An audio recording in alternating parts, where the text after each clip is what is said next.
Okay.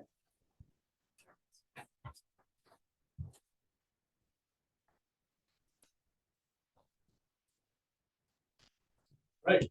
Open the meeting at 6:31. This is the City of Sandy Planning Commission meeting for Monday, September 25, 2023. This meeting is being held hybrid format in person as well as via Zoom. We'll begin with a roll call. Okay. Commissioner Wegener, Here. Commissioner Lee Weinberg. Yeah, it's just Weinberg here. Oh, it's just Weinberg. Uh-huh. Okay, Commissioner Weinberg. Here. Commissioner Vincent. Here. Commissioner Ramsayer. Here. Commissioner Myram. Here. Commissioner Poulin. Here. And Chair Crosby. Here. All right, we had in our packets the minutes for June 26th meeting. Anybody have anything to add, delete, change? Anything you saw? I don't see anything or hear anything, so I will declare them approved as presented. And we will now give opportunity for, we do in each of our meetings, just general requests from the floor. This is the time in our meetings with anybody here or online that just wants to address the Planning Commission on an issue that is not on tonight's agenda. There will be time to give public testimony for that later on. But if you're here and you just have a general comment to the Planning Commission, now is the time to participate. And if you are on Zoom, to do that, you click the raised hand, and that will effectively raise your hand, and you'll be seen and recognized. If you're on the telephone, dial *9, and that will raise your hand, and then wait to be recognized. This will be quick because you have no attendees currently, Oh, at least online. okay. And I think the 3 people in person are all part of the All applicant team. applicants, okay. That was easy. Well, we'll move to the director's report. Anything to add? Yeah, so I didn't have any time to actually prepare the typical director's report that I read up. Been pretty busy lately, so I do want to give a short update, and then I'm going to introduce Patrick here to my left in a second. We did receive a DLCD technical assistance grant for our housing production strategy that is due by the end of 2025.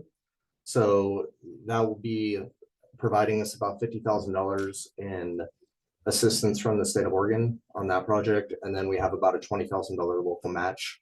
And we'll likely be teaming up with Eco Northwest once again, who's currently doing our EOA and our housing needs analysis. They also were doing some other work for us a few years back on different options for incentivizing affordable housing in Sandy. So some of that work that was done probably 2 years ago is going to be used as part of the housing production strategy analysis. So with that grant, we'll be kicking that off this winter and working with them in the state of Oregon.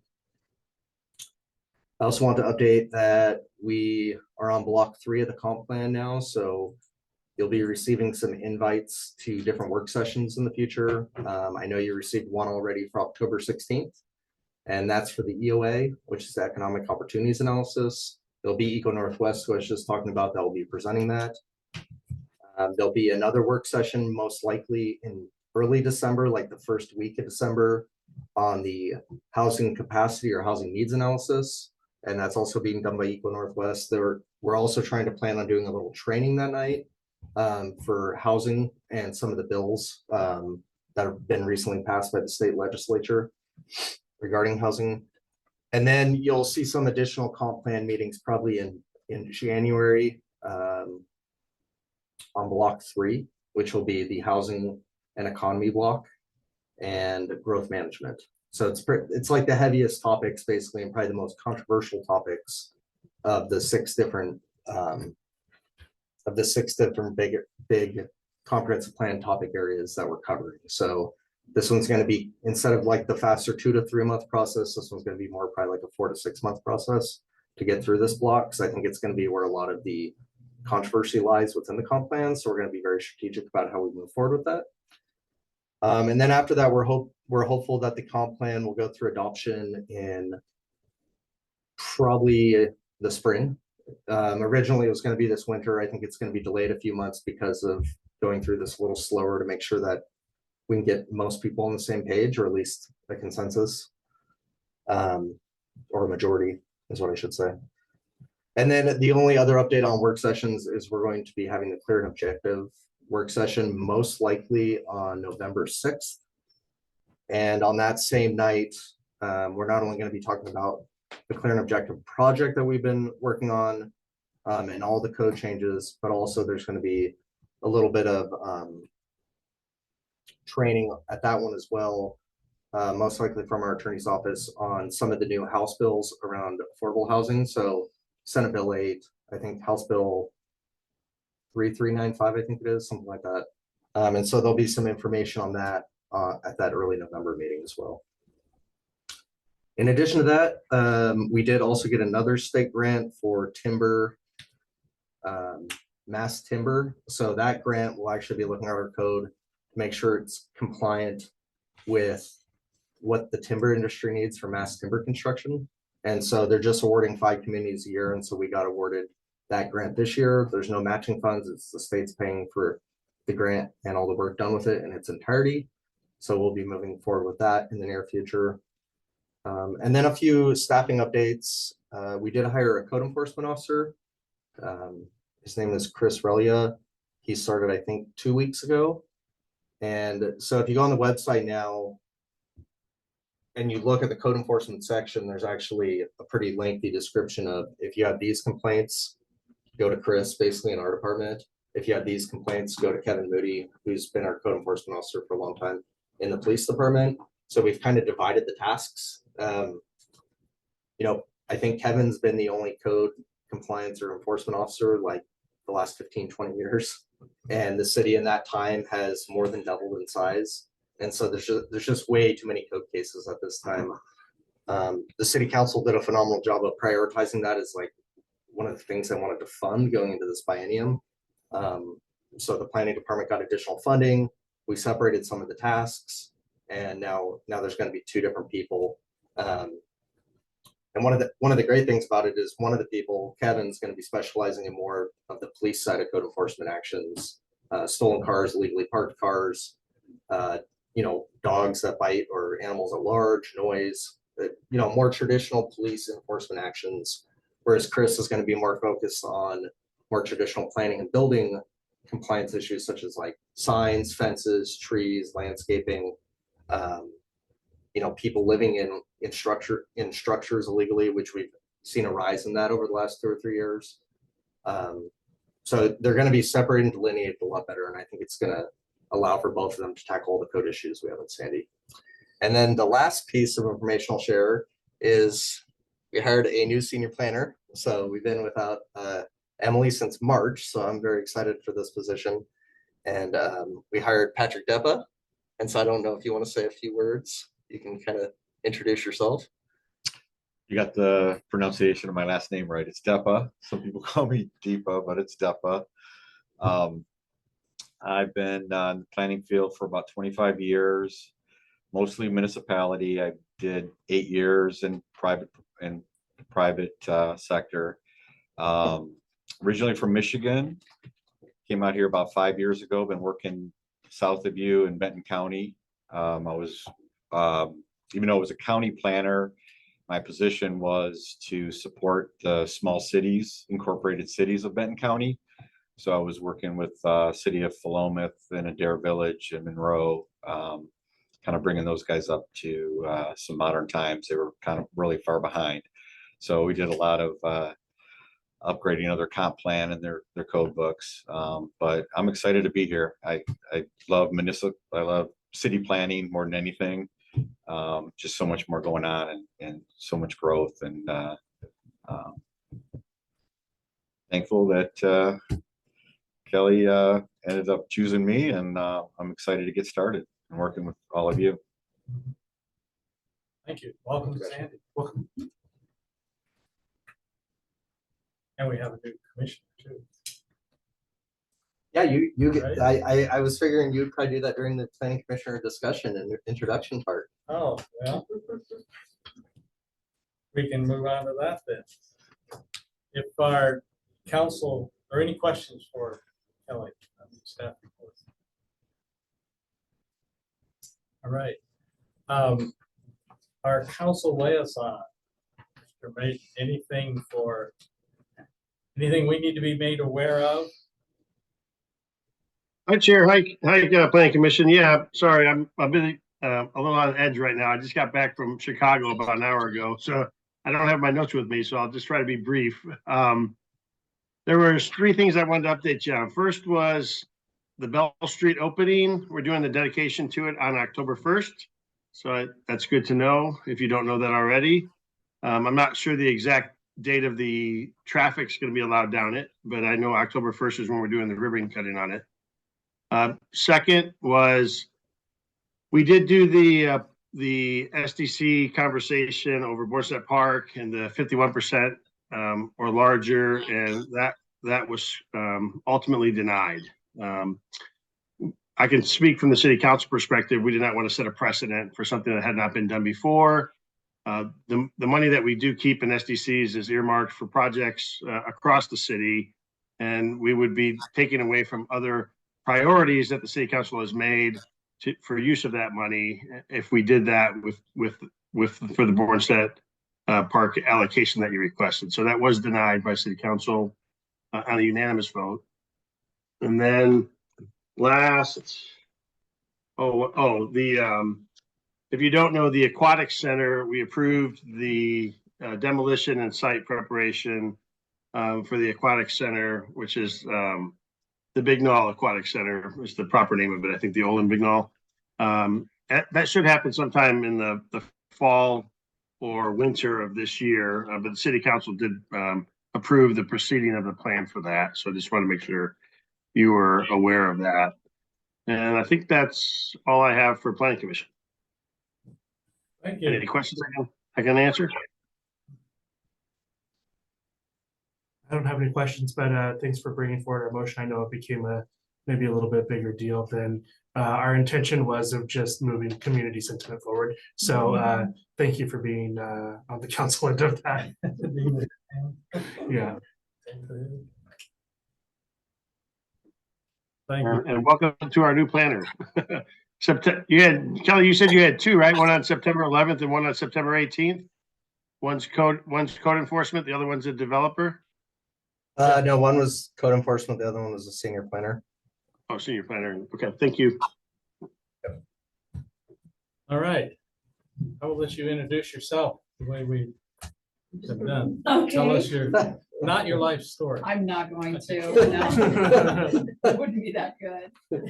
Candace Vincent, I've been living in Sandy for 27 years, moved here from Chicago via Los Angeles, but grew up in Vancouver, Washington. So I've kind of seen everything in Sandy, from being a really small town to not really having a Fred Meyer, and lots of changes with the look of the town and the feel. So it's been it'll be really interesting to be on the planning commission. So I'm happy to be here.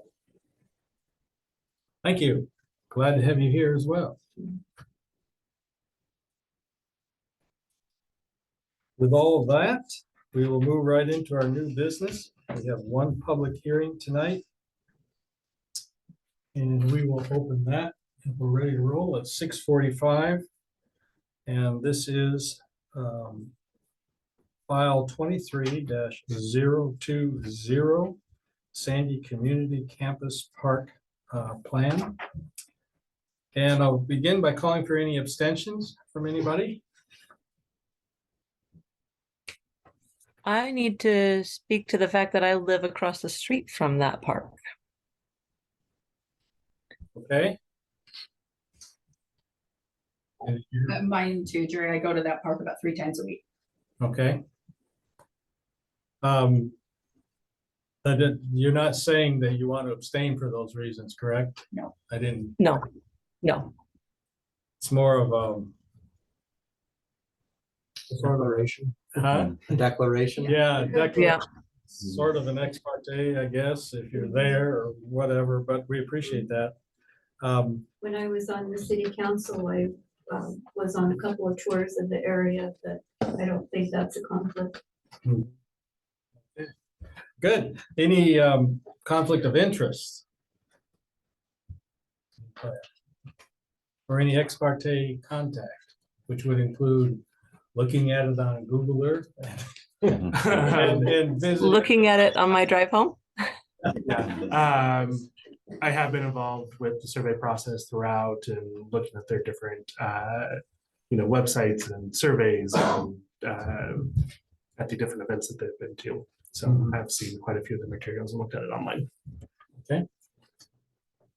Thank you for all those declarations. And then I'll just call for any challenges to anybody, any member or the planning commission itself.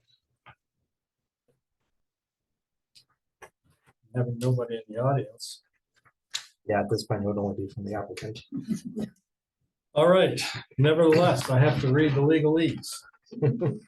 If you testify, you must raise all issues you wish to address at this hearing. If your issue is not raised at this hearing, you may not be able to raise it later in any appeal. Your comments should state why the application should or should not be approved, or include your proposed modifications you believe are necessary for approval according to the standards.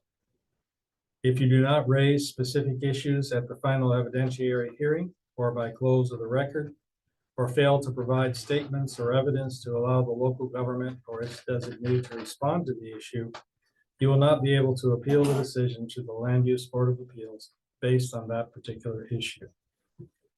Any party may request that the hearing be continued to a later date or that the record remain open after the hearing is closed. Failure of the applicant to raise constitutional or other issues relating to the proposed conditions of approval with sufficient specificity to allow the local government or its designee to respond to the issue precludes an action for damages in circuit court. With that, we'll move to staff report. Okay, I'm gonna share my screen here. Get this presentation rolling. And on your monitors, if you don't see the presentation, on the bigger ones, you can toggle between the two, just to remind everybody.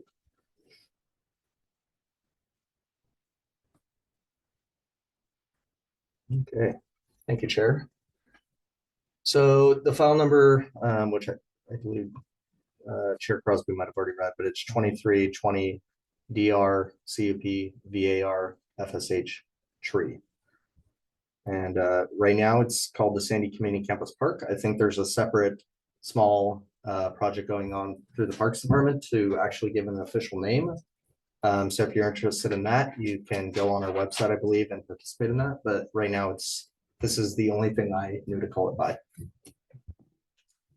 So just to show everybody where it's located north of downtown, to the south of the Sandy River and Cedar Creek and all the woods that are down there. It's to the west of Meinig and to the east or northeast of the existing Sandy grade school. And where my cursor is here, the red area outlines kind of the project boundaries for this project. The city does own this land down here to the south as well, which I'll go over in one second or in a few slides here. And then they also own some of this wooded area out here that's kind of separate from this project. So I'm not going to read this entire list. And this was mainly for the benefit of if anybody's listening from home or watches the video afterwards. But it is a rather complex, robust review. As you can see, these are all the chapters that I reviewed and the applicant reviewed also through their narrative. And just because it's a city project doesn't mean we looked at it any different. We looked at all these chapters and went through them just as if it was a private project. And so that's what's presented to you tonight in the staff report. Here are a couple key things. It just basically states the different notification requirements that we do. The transmittal requirement on the top is just to agencies, and they have the choice to either comment or not comment. you'll see in the record that there were, I think, 6 or 7 different people or agencies that did comment, most of them city departments. And so that's included in the record. We did mail it to all the property owners within 500 feet. As you've seen, probably we only had one public commenter, and that person submitted 2 separate comments. One was a written letter on our form that person received in the mail. The other one was a email that we received from her today with some pictures, so that you should have all of that either in email or on the agenda. We also published a legal notice, and we also put it on our Facebook as required by the code to put it on a social media site. This development is actually not subject to the moratorium, for the sanitary sewer moratorium, and that's because there's an exemption for basically restroom facilities within parks, and so this qualifies under that. It's a rather low sewer usage. It's probably gonna be like 1 or 2 ERUs, so it's pretty benign as far as how much capacity it's taking at the treatment plant. So it's exempt from the moratorium. The proposal is roughly a 10-acre site, and I think the applicant will go over this in much greater detail, but it will include demolishing the existing skate park and the track that was used for the old Cedar Ridge Middle School when that was there before it moved over to the new site, which was the former Sandy High School site.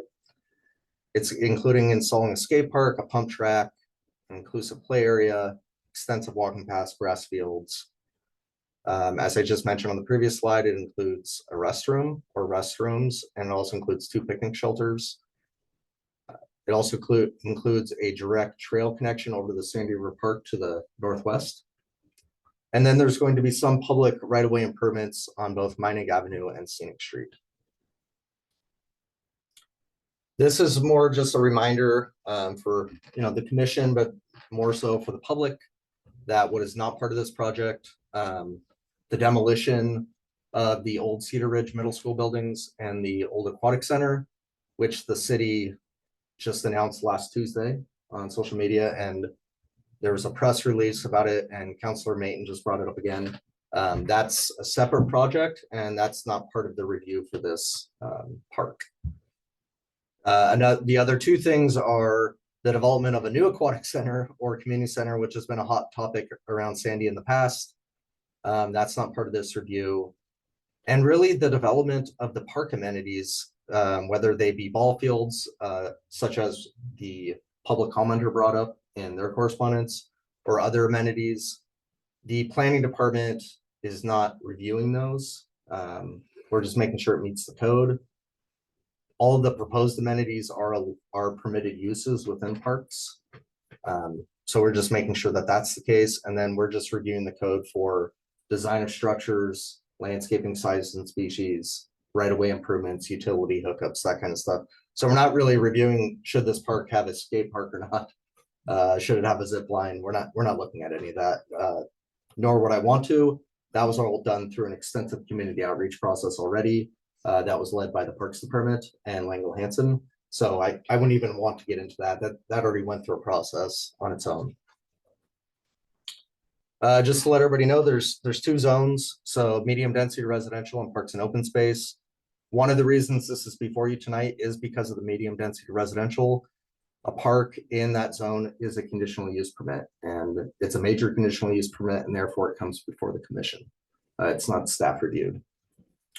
And then I just have some information on the different tax lots and the acreage. However, even though it's about 48 acres, 49 acres, really only about 10 acres of it is actually being developed as a park right now. This is to show the site plan. If you can see my cursor, the parking lot is about 40 spaces, I believe. And then I'll let Lango Hansen go through the different amenities if they choose to do so. I labeled where the 2 driveways are located. One's aligned with Idleman Street down here in the southeast corner of the site. The other one, the other driveway would go out to Meinig, or I'm sorry, out to Scenic. Thank you.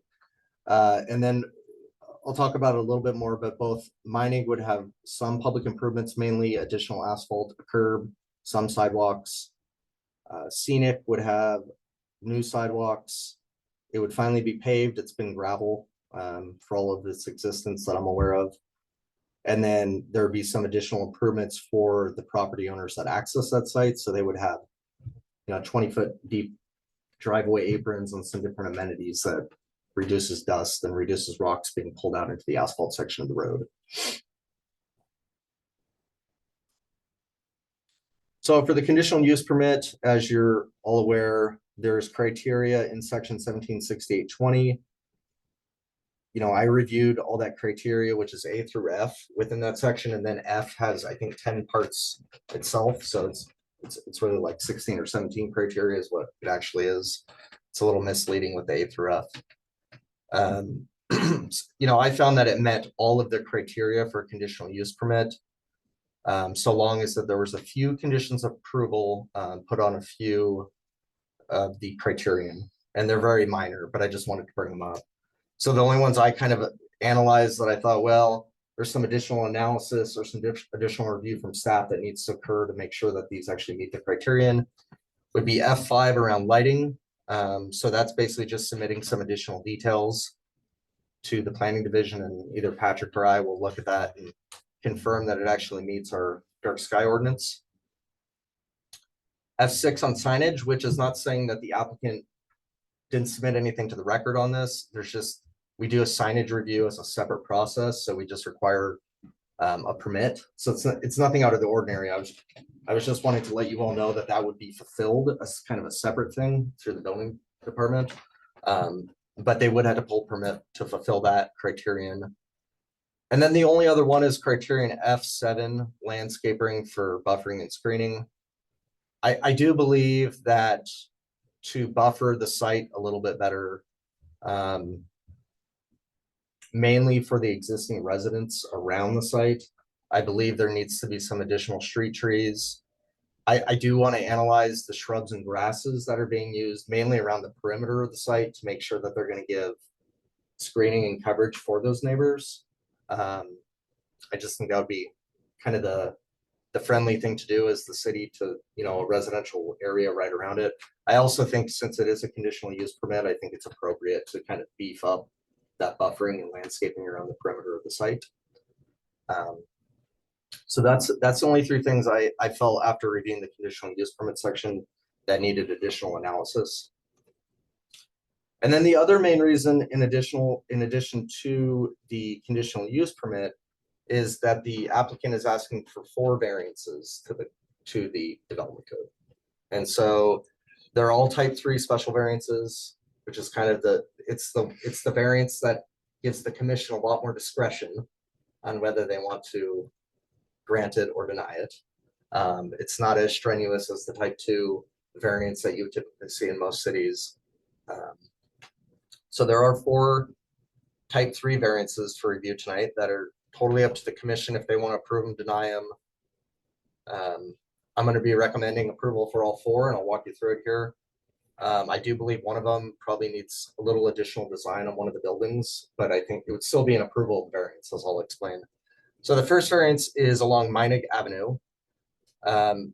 It's the applicant's proposing to bring a sidewalk from the existing terminus of sidewalk up to basically the driveway, and then also creating some ADA ramps so you can cross over to the east side of Meinig or to Eidelman Street. So they are proposing all of that.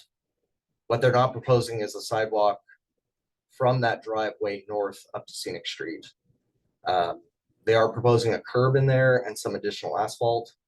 But basically, if they were to put a sidewalk through this section, we would lose all of the mature trees that are along the park. And it would also constitute a large retaining wall, which I don't think from like a park perspective is going to be as physically enticing actually for like the park users. Ultimately, the east side of Meinig has a sidewalk going up it, and then the park will have a meandering path that goes up to Scenic. So if you're wanting to get to Scenic, you can either use the east side of Meinig or the park itself to get to Scenic if you're a pedestrian. Ultimately, this is the commission's call, but I'm recommending approval of it. The second variance is on Scenic Street, so it's another public right of way variance. So there's kind of two things here. One of which can be administratively approved, which is allowing for a curb cut sidewalk. However, because this is a planning commission review, you're really deciding on both of these. So one is that they are proposing sidewalk on Scenic on the south side, but they're proposing it to be curb tight. Again, that's to kind of preserve that slope, any trees that they can preserve as well. That's some of the reasons for a curb tight sidewalk. The main proposal that they're really doing here is ending the sidewalk about 77 feet short of the western terminus of Scenic Street right away. So that means this area right here wouldn't have sidewalk. Can't really see the cursor very well. So this like last 77 feet wouldn't have sidewalk. Instead, you would actually turn into the park and come down into the kind of the plaza area that they're creating. What I think one of the reasons for not extending the sidewalk is if you did extend the sidewalk through to the eastern or to the western terminus of the road, it would actually dump you right out into the middle of the pump track as they have designed through all the community input. So pedestrians would actually be in conflict with people.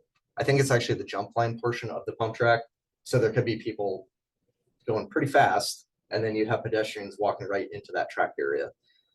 So instead, what I would recommend in that area is just beefing up the landscaping to deter people from walking through there.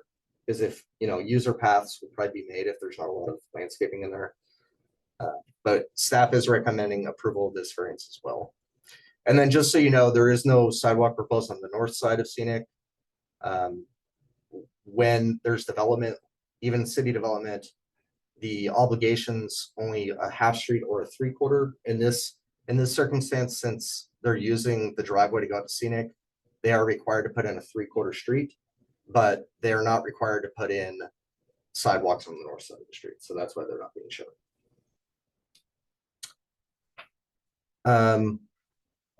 The third variance is kind of a funny one in some ways. It's just a product of how our development code is written.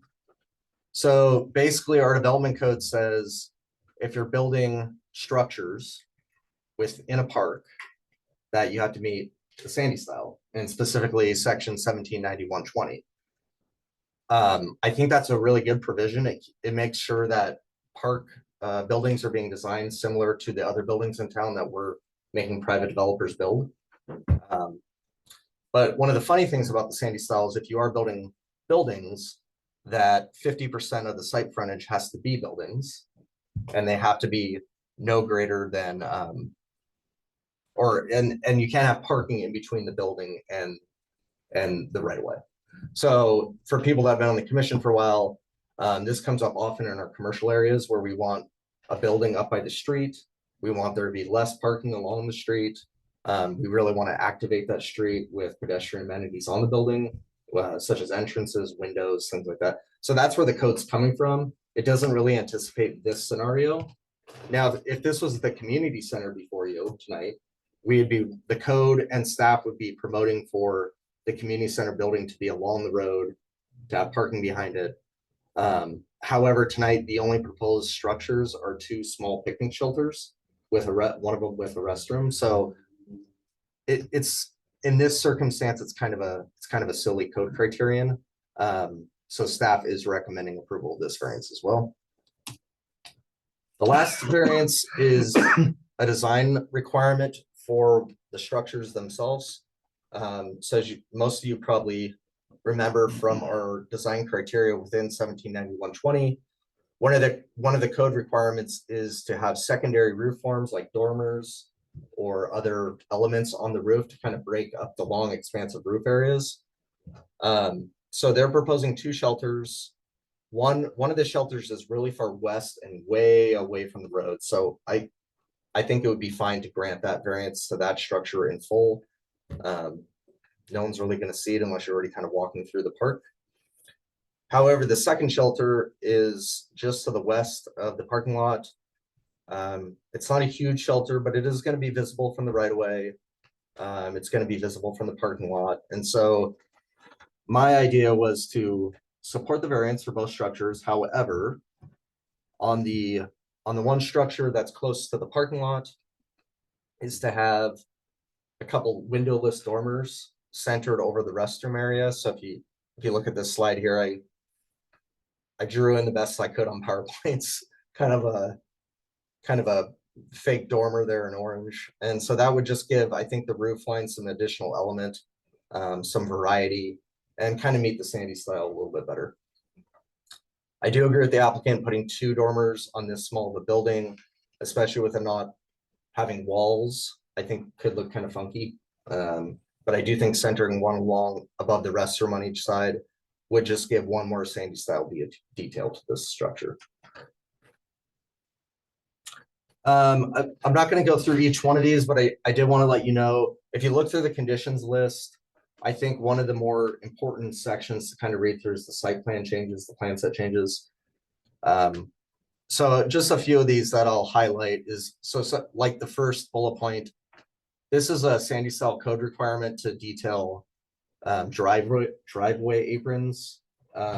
So just to remind everybody, and for people that are new on the commission, if we have a road like this, and we have another road intersecting it, so say this is Idleman, and this is Meinig.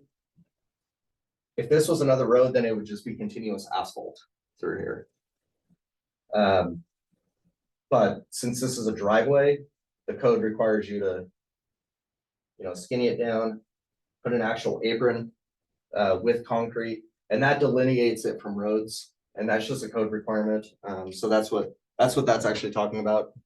And then the other thing is to have a pedestrian crossing from this sidewalk area here to this sidewalk area, so it's really highlighted and visible in case there are pedestrians crossing here. I do imagine there'll be a lot of kids coming to this park with the skate park and pump track. And so anywhere I think that we have any pedestrian crossings, we really need to make them very high visible. So that's one of the issues with an asphalt section, is it just, cars tend to actually speed faster when there's not delineations in the material. The second bullet point is mainly for the benefit if there's any public members. That's to just say that they will have driveway aprons to the north of Scenic Street. They're not detailed on the plan set right now, but they will be required. And then the rest of them are pretty generic requirements to just meet the code requirements. So the recommendation, as I've kind of talked about already, is to approve the design review, conditional use permit, 4 variances, and the FSH and tree, which I didn't really hit on. In this case, they're very minor. We could talk about them if you want to go into the staff report, but they're removing, like, I don't remember the exact number, but I think it was like a half dozen trees and FSH impacts. There's no active wetlands or creeks that they're impacting. So there's really not much there to even review. So we are recommending full approval, with the only caveat being the dormers on the one building centered above the restroom, and then all of the additional conditions that you've seen in the staff report. So with that, yeah, I think that kind of is my summary of the staff report before you. Okay. Any immediate questions? All right, we'll move into the applicant presentation, and you've done this before, but I'll tell you anyway to give us your name and your address for the record. Thank you very much. My name is Kurt Lango. I'm with Lango Hanson Landscape Architects at 1100 Northwest Gleason, Portland, Oregon. I do want to mention that I'm joined tonight with Brian Martin, who is with our office, as well as Todd Mobley with Lancaster Mobley Traffic Engineers. Also virtually, we're joined with Rochelle Anderholm-Parsh, who is the Parks and Recreation Director. I'd like to also just thank Kelly right off the bat. He's been kind of instrumental in helping us navigate the City of Sandy Code. certainly going through conditions.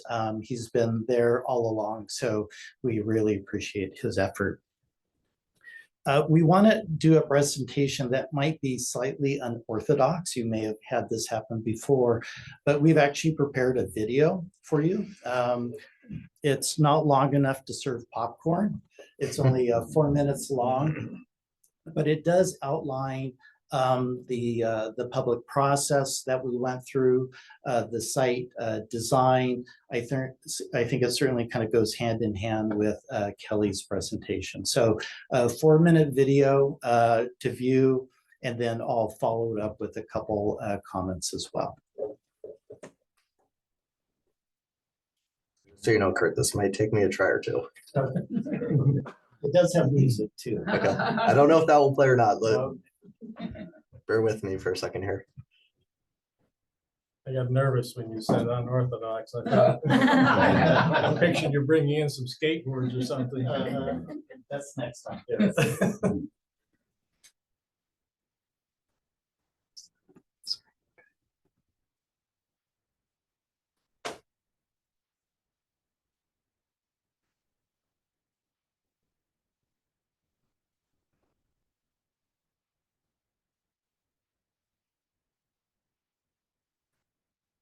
Like you did it. Don't know if it's gonna do the sound though. Well, it's not moving though. There we go. There's a lag, just so you know.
Video. It will also be posted on the city's Park and Rec website, so I encourage you all to view it again with the music. I wanted to, I think with that giving kind of more of a kind of a color overview, including the perspectives, I did want to mention that another important consultant is the American Ramp Company, ARC. They are the designers of the skate park, the pump track, and the jump line. And I think as designers, we tried to integrate all of those improvements with the design itself, so it was very seamless. So it was exciting to work with them. I did want to just talk very briefly about the conditions in that we agree and we accept all the conditions that were outlined by Kelly. We did want to mention just a couple things about the variances. The variance one, Meinig Avenue and Scenic Street, Kelly is correct in saying that if we were to put a new sidewalk along Meinig, there would have to be a substantial retaining wall. The grades actually drop off 1-to-1. There's a chain link fence with barbed wire there right now that prevents people from dropping off. And we would have to remove a number of the fir trees. Along with variance 2, Scenic Street is really a similar condition where we have really steep slopes, existing trees that we want to protect. So that's why we've made a curb tight sidewalk in that area. We are still planting trees on both Meinig and Scenic as part of the development. Variance 3 with the structures, I think was mentioned. I think in this instance, we really wanted to create a pedestrian plaza that would have both a restroom and shelter as part of that. That would have bike racks and really is a central gathering spot for the community. So it seemed to make most sense to have it be in the heart of the park. The fourth variance in terms of the sandy style, we wanted to actually have a discussion with the commission regarding that. We took the sandy style elements to heart in terms of the stone base, the pitch of the roof, the materials that we use for the roof, the siding, the colors.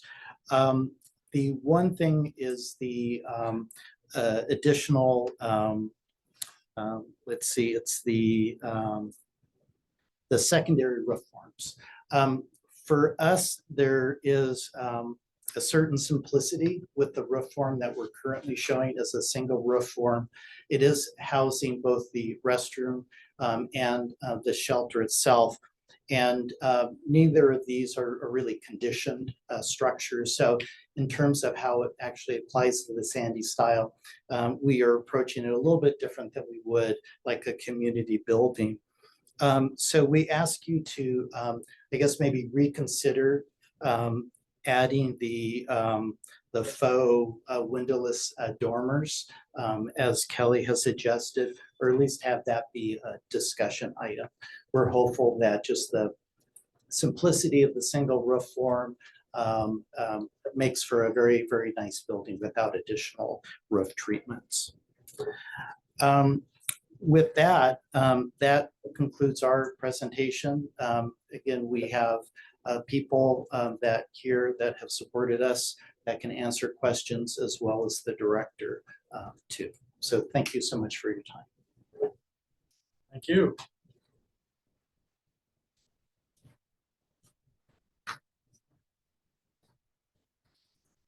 All right, we will move into public testimony time, and there will be opportunity for 3 different groups if you're in favor of it, if you're opposed to it, and if you are neutral, just have some comments. Keep in mind what I said before, if you're here on Zoom, that you hit the hand button and then wait to be recognized to speak, and if you're on the telephone, it's star on 9 and then wait to be recognized. So with that, we will move to testimony in favor. If you are in favor of this application and you're here tonight, either, well, nobody else is here in the room via Zoom, raise your hand and speak now, You do not have any raised hands. or anybody to raise them, I think. Okay, we will move on to opposition testimony. If you are not in favor of the proposal, raise your hand accordingly. Again, no raised hands. Okay, and I assume then that there may be none with neutral testimony, but if there is, raise your hand if you just have a comment for us. There are no raised hands. Okay.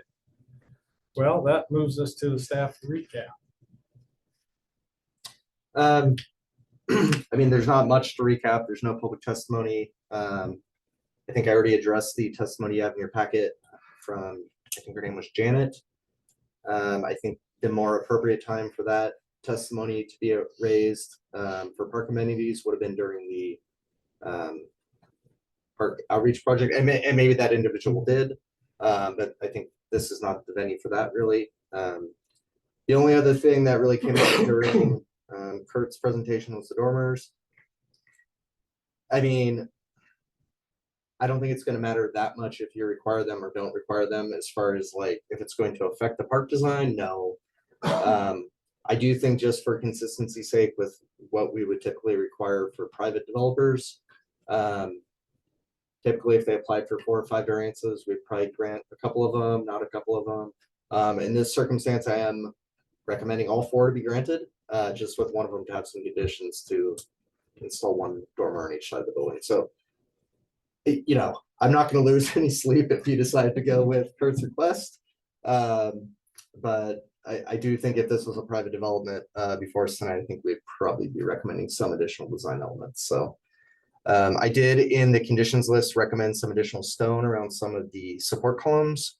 And I know that the applicant didn't have an issue with that. So that was one additional design element that is in the conditions. So with that, that's all I have. Okay. You would have opportunity for rebuttal if there was anything to be rebutted. No, we don't have anything to say, and we agree with Kelly as well. Okay, thank you. Well, we will keep the public hearing open. We can close it right now, but for the applicant, our process has been to keep it open, but only for us to ask you questions, because you know we have to open and close and do all that routine. So it's time to move to our discussion. Any initial things that anybody just has been sitting there wanting to say?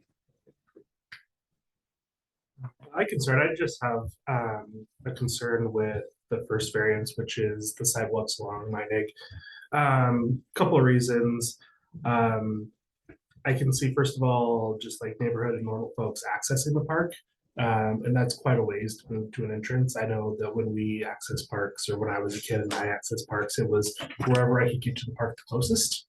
And it wasn't where, somebody had told me I should enter the park.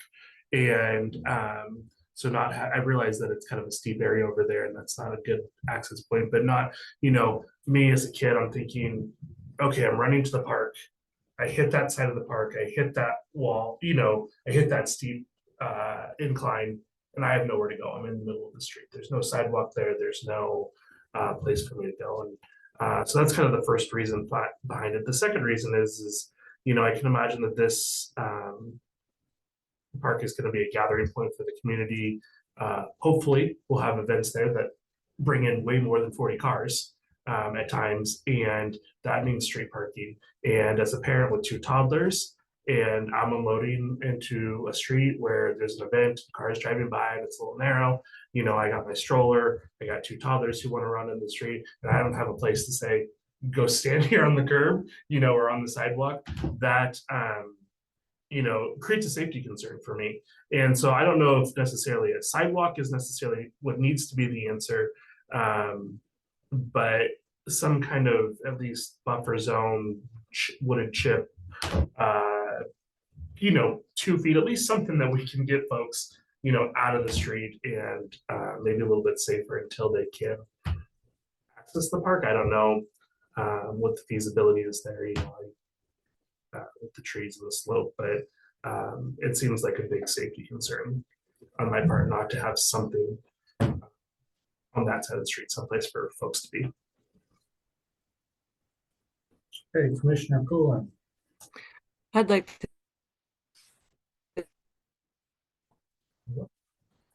to kind of follow up on that piece of discussion that is designed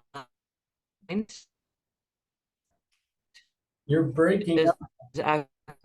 actually probably the most productive that I can you hear me? You were breaking up on us. So, Okay, are we okay? well, try again, start over. Okay, the access point that's been developed is probably the most safe access on that side of Meinig. If we put a sidewalk with the slope that exists there, we're going to narrow or if we request a sidewalk put there with that slope, take a walk. Hey, would you, do you need the video or can you just turn off the video and do audio? Can you hear me better now? Well, it's the seeing part, it gets broken up, but we'll give it. I'll turn the video off. Better? Yes. Okay. Now, Thank you, guys. Bear with me. Can you hear me now? Yes. All right.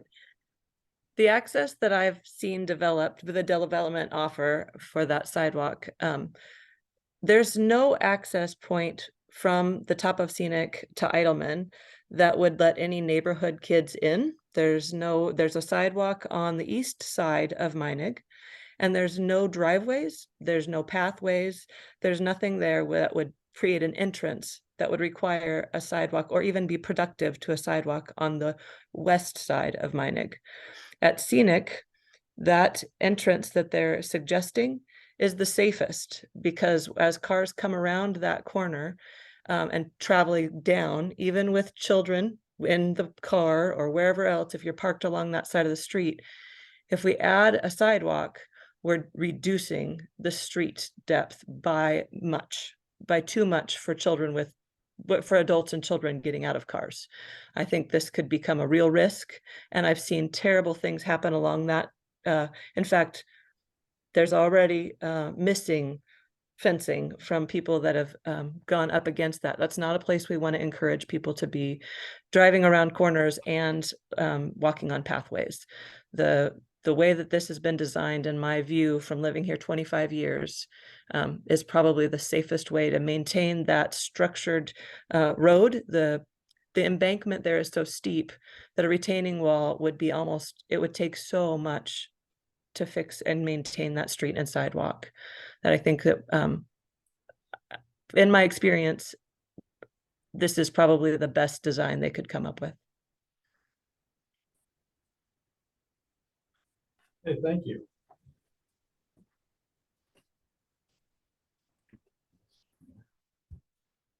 Did you have more? Nothing more on that other than it maybe requires another solution to think outside the box a little bit, but I do have concerns when I'm in that area unloading, kids unloading into the street. The safest way is to either walk in the street or to cross a street and walk up and around. And I just don't see a lot of that happening. So I see just a lot of people walking in the street there. And so maybe that's, we figure out how to do no parking there, or, I don't know what the solution is that we can come up with, but I still, even though I completely, I'm not familiar with the site and, it could absolutely be completely correct that you definitely don't want people over there.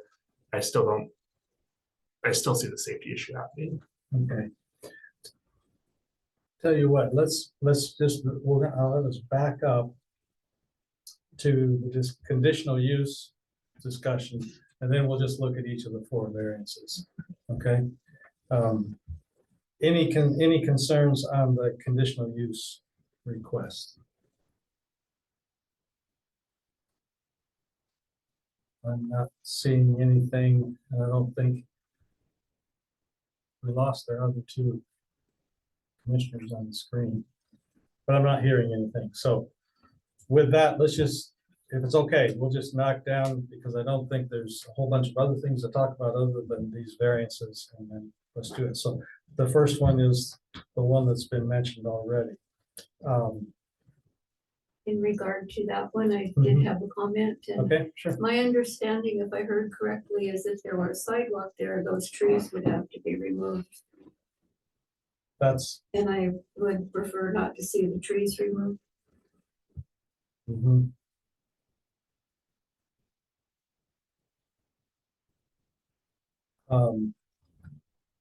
I have a question, and I'll ask that since we got, you guys are still open. What would you say would be the minimum? Do I want the minimum or a maximum width of, let's assume a curb type sidewalk in that area that would not require taking the trees out? Is it 0 or, I guess, we're not looking for an engineer to answer. Sure. Even with a 4-foot sidewalk, the retaining wall, because that slope is essentially a 1-to-1 slope, it's almost like a 45-degree angle. You would be taking out trees. What there is right now, there is existing parking along with a chain link fence. That existing chain link fence will be removed, but we will be putting in a new chain link fence adjacent to the new curb that we're providing there. We feel it's a safety issue in terms of not having some sort of fence or barrier in that area and people falling down that slope. So I think with really almost any sort of sidewalk and the retaining wall that you would need, because you're dealing with such a steep slope, it would just impact those existing trees. Okay, so what you're saying then is you couldn't put in a 2-foot curb type chain link fence in that location without a retaining wall and losing trees? You would need a retaining wall. Okay, What I will say is that steep slope doesn't run the entire length of Minnick. As you move farther south, the slope is farther away from that street. So if there is a desire for perhaps the southern area to have a smaller, where there was a bark dust or something, or people could even go out onto the grass, that's okay. But as you move north is where you have that really steep slope and you'd have to remove those trees. okay. And then the north part, the fence would go into the curb. Yeah, it would have a slight setback because it wouldn't be right up against the curb, but it would probably be about 2 feet off. Okay.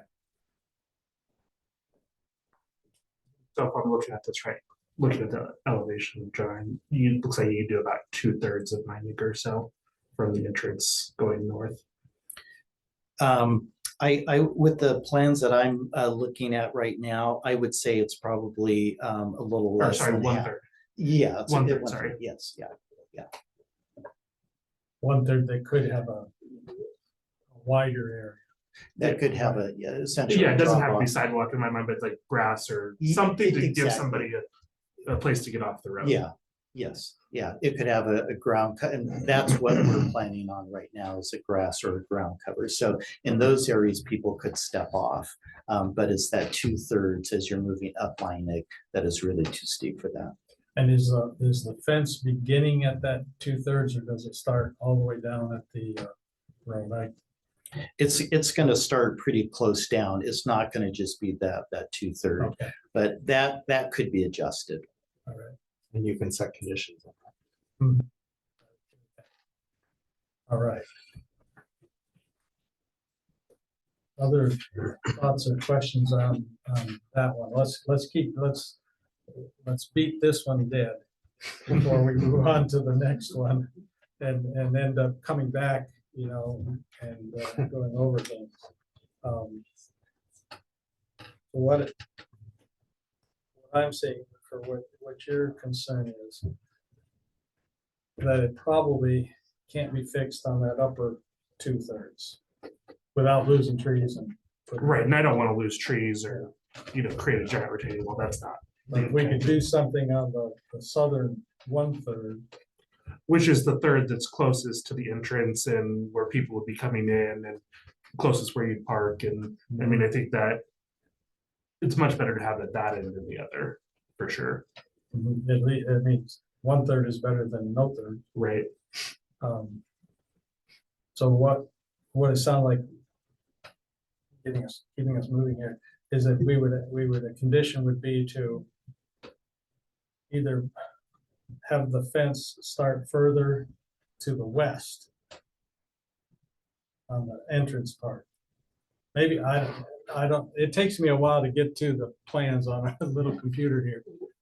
What I might suggest, if I may, that because we're talking about the 2/3 that is too steep and would remove trees, that what we would say is that there for the 1/3 north of the entrance, we would need to provide a minimum 4-foot wide walkable surface. That could be it could be gravel, it could be grass, immediately adjacent to the curb for that 1/3 north. Yeah, so I don't want to speak out of turn, but so that maintenance responsibility will fall on our public works department because it's in the right of way. They're gonna want that to be Not grass. They're not gonna want it to be chips, they're not gonna want it to be gravel, they're not gonna want it to be grass, because then inevitably that will lead to maintenance. So that leaves concrete. But Or was nothing. it, Or asphalt, but we don't, I mean, Yeah. yeah. I mean, but wasn't the plan for it to be grass? I mean, what was the plan for it? Yeah, but I don't think that the previous plan, from my understanding, was not for it to be like an area, a refuge area for people to get out of their cars and walk along. Yeah. It's more just landscaping. From a maintenance perspective, I think it's problematic to put anything besides concrete. If you're gonna have parking and then people exiting the vehicles to get out onto it. And I'm just looking out for my colleagues in a different department Yeah, that aren't no. here tonight. Nope, you're doing your job. If it was on the park property, I'd say that'd be a different scenario. Then it'd be up to the Parks Department, but that is right away. As you can see on the site plan, it's pretty wide through there.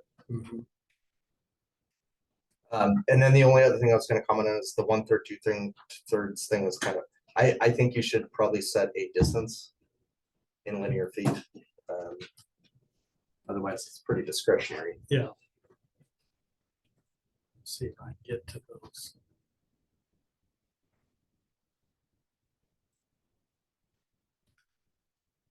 Page I'm looking at is 88 of 294. 88.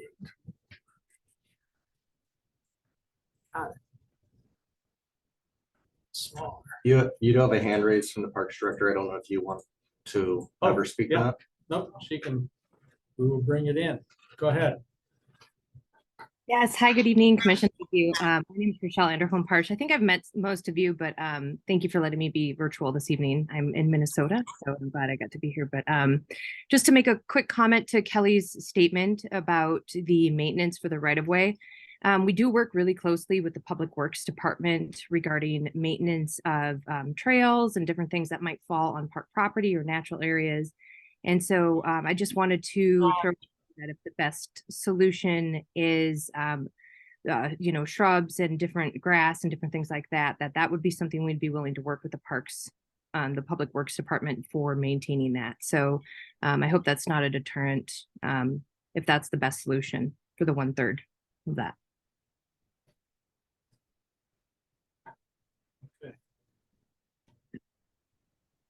Thank you.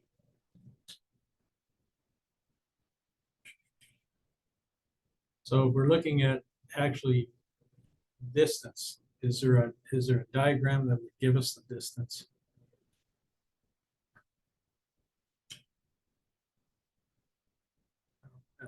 So if you're trying to relate it to a parking spot, a parallel parking spot's 22 feet. So you'd want it to be divisible by that, in my opinion. Oh, so it wouldn't end in the middle of a parking spot? That's correct. Part of my position here is, overseeing the downtown parking district and working on that, as I believe most of you know. I would do it either at like 88 feet or 110 feet or 132 feet, but that's what I would do. We scale it off at 88 feet, so we'd be comfortable with that. Oh, okay. 88 feet. And that would be from that, the Idleman entrance north.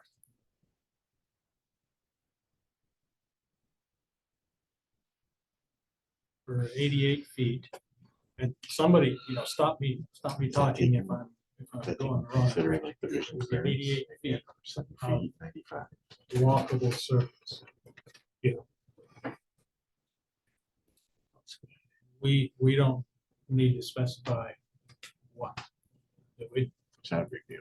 Um, They're gonna pull out. Did we I mean, let if Rochelle had a staff? preference, we'd love to specify whatever she would love.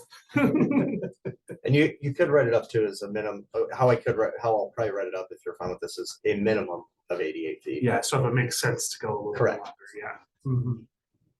Patrick just brought up stuff with vision clearance too, so that it might make sense to go another 5 or 10 feet to make sure it's safe and everything. But a minimum of is what we would prefer in the final order. Yeah. And should we specify, we we're just discussing, should we specify what the walkable surface should be, or is that something that, I mean, that's at your discretion if you want to. okay, You can make it as loose or as, you can say the material, or you could give a list of materials, or just leave it open-ended. It's entirely up to you guys. I mean, this is a variance request, so there's nothing more discretionary within a development code than a variance request. Like, it's at your discretion, Chair. we love it. You want a gold sidewalk? Yellow brick road, Yeah, impervious. well, what do we want? Do we want to specify something, or? Well, if we specify, can the Parks Department tell us no, or the Public Works? I mean, what's? Not unless will we have to- worded it such a, Okay. because it would be a condition that would specify It would that. be code, So, okay. that's what, Kelly, one of our options would be to just let the developer decide based on approval of the city, so they don't decide that they want to cut glass down or something, that somebody's around to say that's not smart. Yeah, typically, if you want to leave it open-ended, you would say something along the lines of a material as approved by city staff. So they would propose something and it would give me or Public Works the discretion to say yes or no. to Aren't it. they already resubmitting the landscape plan? Yeah, they're gonna have to resubmit the whole plan set, yeah. We comfortable with that, just leaving it? Do we also need to add anything about retention of what's existing there, the trees, or to not force a retaining wall? I was thinking that was our assumption, but that's what we're Well, trying to prevent. right, That, okay, so what you're saying, if when they actually get down to the dirt and go to the minimum of 88, realize, oops, we're gonna have to take out a tree, that we give them a back door. yeah. I mean, it's kind of left a little bit open for interpretation when it comes right down to it, until they're standing there doing it and they have a plan. No one can guarantee what it's gonna look like, whether it infringes on all the trees and they're a certain age and they have to go, and then there's a retaining wall, and that's not, I think Well, we we've could all come just- to the conclusion that's not what we want. We could just put in the condition that it would not, that what it requires, that would not require the building of a retaining wall or removal of any trees. Okay, Just word yeah, like I that, think that I'm more comfortable with that wordage. and that would. But as far as the material, were we comfortable with Kelly's, whatever your statement was, that it's approved by city staff? Yeah, Okay, And that was a walkable surface approved by city staff. Is that Yeah, what we were of going with? material. Are you, we're talking about the walkway or the landscaping? It- Or both? It's the area right next to the curb that's Yes. Yeah, was kind of this landscaping, but it's more landscaping that you can safely walk on. Gotcha. right. It won't be shrubs and Yeah. that kind of stuff. You're not opening your car door to the bush. Blackberries. Yeah, Jump kids. right. Your turkey, you're gonna have to get there early. We do. Get one of the parking spots. Anything else on that variance? Did we leave any unturned stones, Kelly? I mean, that's up to you guys, but no, I don't think so. Okay, I know how to write the condition and then you'll review it anyway, so. all right, yep. Okay, the second one is the issue of up on Scenic Street of to not provide a sidewalk along the side to the south. Those, remember, those are the two circles in Kelly's picture. One was the 77 feet and the other one was being permitted to do a curb type sidewalk.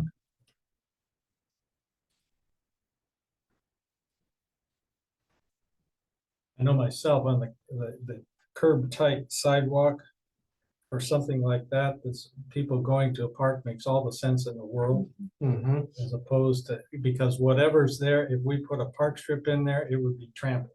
Well, I'd rather have the park in the park, Yeah, yes, personally. yes. So I have no problems with that, and I understood the rationale for not doing the 77 feet, just to kind of cut it off, but other, I'm with you. I agree. okay. I'm not seeing our other commissioners, so I can't look for a head nod or something. So if you have any comments, make sure you raise your hand. So that takes care of the second variance. The third one is to locate the proposed parking lot in front of the proposed picnic shelter and restrooms instead of the rear or the side of the proposed buildings. Any issues with that? Comments, observations, tweaks? It makes sense to me. Can you imagine parks where all the picnic benches are just lining the curb? Yeah.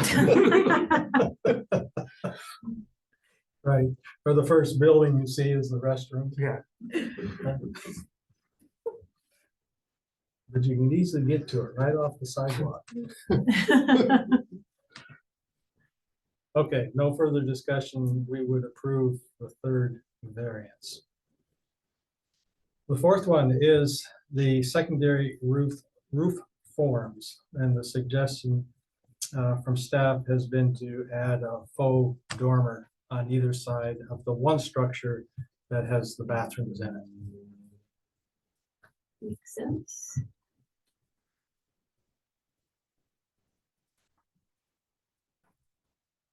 I have no strong preference. I can see arguments each way. I like the simplicity. I can see Kelly's point that we would 100% require that of somebody else. I think I can remember when I first started on the commission, they're trying to do something at the high school with like a batting shed or something like that. And we totally, I mean, this one's much more sandy styled up than that one was, but you know, we had those same requirements of that similar type Yeah, outbuilding that was structure. windows. Yeah. I could go either way as well. I'm with you. I like the simplicity. I'm not afraid of setting precedent. Because if somebody were to come back and say, well, but you didn't make them do it. Quite frankly, my response would be, if you're building a bathroom with an extended roof, then talk to us. But the one is the likelihood of that coming, the same thing. What I'm saying is it would be an exception, but for a very unique setting. Yeah. Well, and I think the structure has like the stone wrap at the bottom. It has the exposed timbers. It has kind of the exposed brackets, like the metal roof. I think it all makes a lot of sense to me.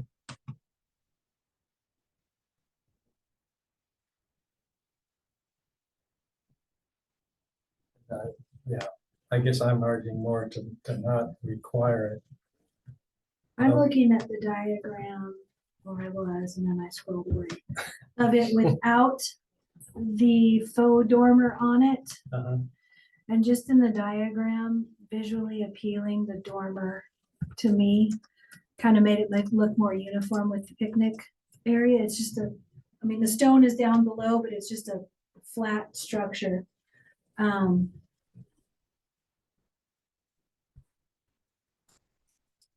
I know it's just cosmetic, but I kind of prefer the dormer the way Kelly had it mocked up to, it's 101 is the 101 of 294 is the slide.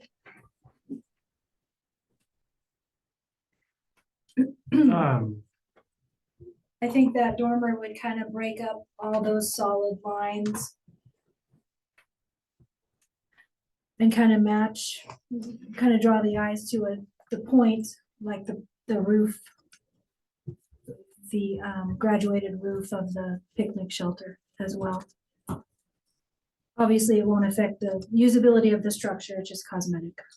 I have a question maybe for you folks.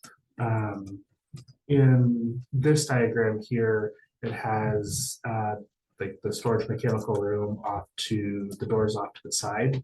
And I think in some of the other concepts of the video you showed it underneath the awning portion. I mean, just because as I'm looking at it, do we know in this drawing here, the doors would be pointing, it looks like towards the parking lot side. And I mean, just visually breaking things up, that side of the building, like you were just mentioning, those doors could possibly be doing it if it's in that location. Yes, I apologize if it's shown in different areas on the plans, but the doors are going to be facing the parking lot side for access into that storage area. And then the main restroom doors are going to be located as they face the entry to the park along Minot, because we wanted visual security to be able to see people going in and out.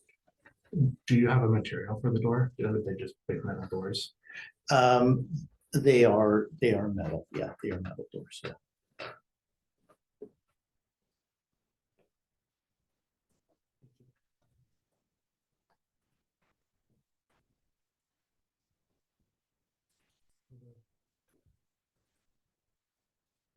Bathroom doors, what you just said would be visible from the parking lot.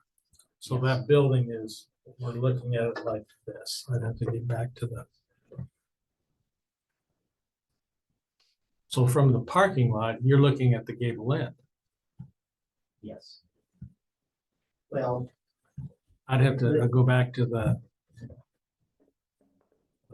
the site plan. the shelter and the restroom are essentially parallel to the parking lot. And so the entry doors into the restroom are facing directly south. And then the entry into the storage would be, if you were in the parking lot looking directly at the building, you would see that door. Okay.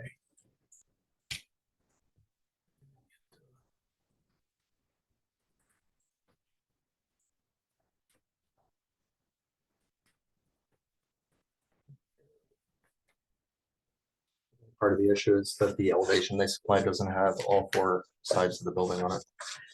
It only has two. And both the elevations appear to not have doors. Yeah.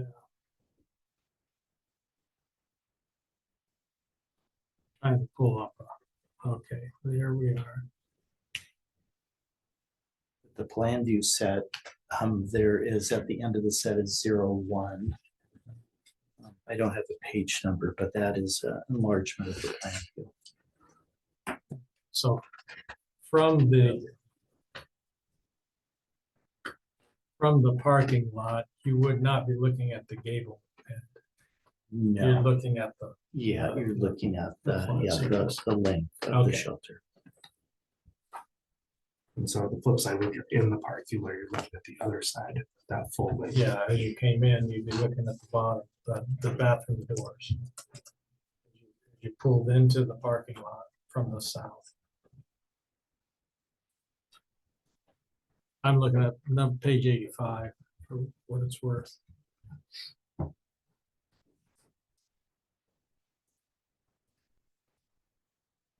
Any other commissioner comments? And we're kind of at a flip of coins kind of. I could definitely, I mean, I stated what I said earlier, but I could also definitely see Commissioner Ramsayer's point where, you know, you're looking at those two long sides from almost the two most visible points in the park. You're looking at it from the parking lot when you first walk in, and when you're kind of down in the park in the field at the skate park, you know, you're looking up at it and you're seeing that big, long, you know, side of the building. So, yeah, I could really flip a coin now. Somebody has a strong preference, you let me know and I'm with you. I don't see what's wrong with the proposal from the developer. Would you be without the dormer? Yeah. Yeah. Just for another opinion. Yeah, no, I appreciate it. Because it is a, The only other thing is it would set precedent, you know. like but you said, but for again, it's other- precedent only in a very unique situation. Exactly. So that we would But if have you're to have, looking at Sandy style and you want to continue that, I mean, it's just, you know. the thing though that's been mentioned, that there's a bunch of sandy style in that structure, in that little structure. Stone, the roof, the timber frame, I mean, that looks really cool.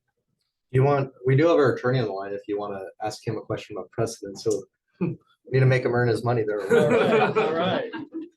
Sorry, Josh. No, I think the chair is absolutely right. The precedent you'd be sitting here would be so narrow that it's almost meaningless.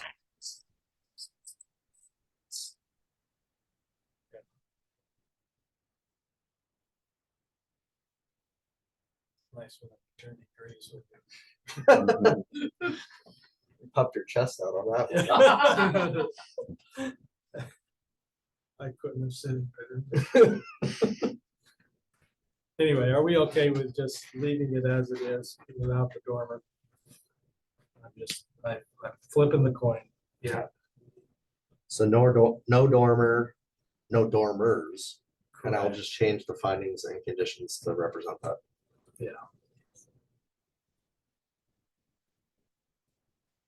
Okay. Any concerns on any of the other conditions, the long list, the little tiny ones that were sprinkled throughout the staff report? Anything? I have one question. This is on page 23. Now, maybe you all knew what this was, but the monumentation strip. I even Googled that thing and it was no help. Yeah, that's secret planner and public works speak. What is it? I'll drop real fast. So, because I like drawing on this whiteboard. So if you have, there's your street. I'm only gonna do one side. Here's your planter strip with your street trees. Here's your sidewalk. So the monumentation strip is this little area right here. And it's 6 inches behind the sidewalk before there's a property line. And the reason why is because when this sidewalk needs to get replaced eventually, you can put a backhoe scoop in here or a jackhammer and get rid of this sidewalk without encroaching onto this property if need be. The other reason is that you can put a form board, like your 2x4 along here without encroaching onto this property Okay, and pour your sidewalk. so it's a strip of It's a strip of dirt. It's a strip of undeveloped dirt that's for the full purpose of sidewalk replacement in the future. All right. Yeah, that's I what don't know that about is. the rest of you, but I learned something. It's very nerdy planner. Yeah, so in this case, all they would have to do is, it's kind of a silly requirement because the city owns the right of way and the park. But just to be consistent with all our right of way and all of our sidewalk areas, I just wanted it to be like a 6-inch dedication. Alternatively, they could do a 6-inch easement for a monumentation strip, it'd be the same thing. So, Somebody close, motion to close the public hearing. I move to close the public hearing. Second. Been moved and seconded to close the public hearing at 8:01. All in favor, say aye. Aye. Aye. Any opposed? Aye. I hear y'all. I had 2 typos in the staff, if you want them now. yeah, please. Page 25. In Page the, 25, okay. in the staff report, under number 86. Finding 86. Yeah. It says, it needs to have the word at least. It talks about at 2 ADA.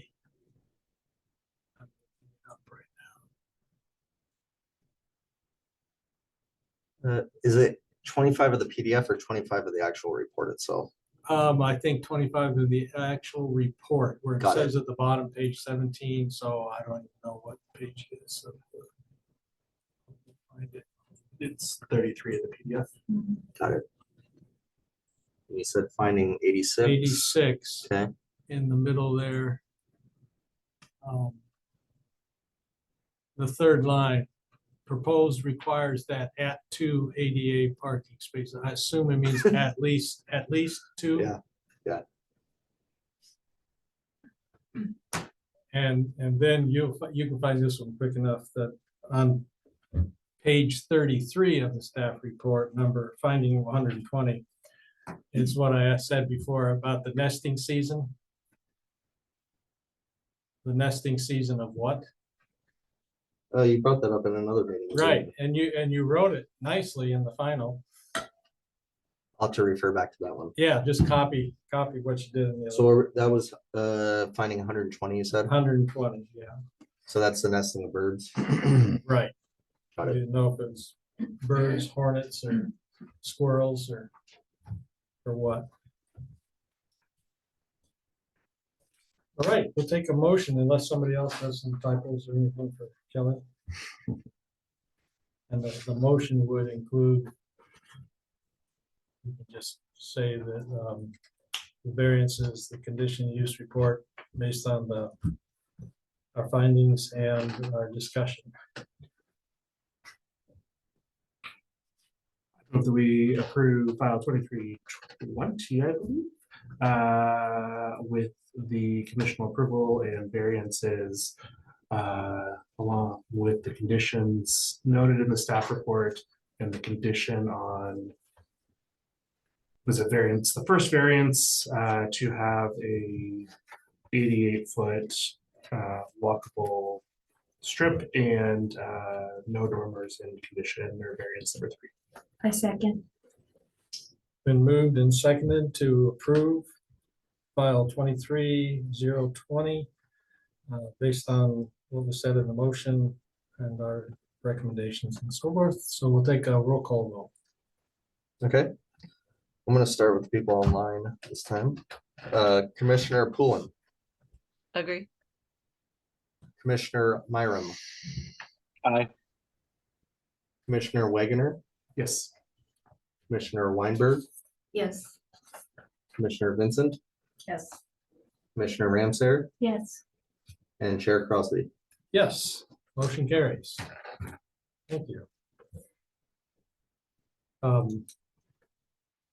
Just before we adjourn, I'll have to say, I was glad to hear you say that they had a group working on the naming of the park. Because the whole time when I was reading that staff report, I kept saying to myself, there's got to be a better name. There's got to. So that's not that's not an easy project. If there's nothing else, we'll be adjourned. 6. At 8:06. See you next month. Yes.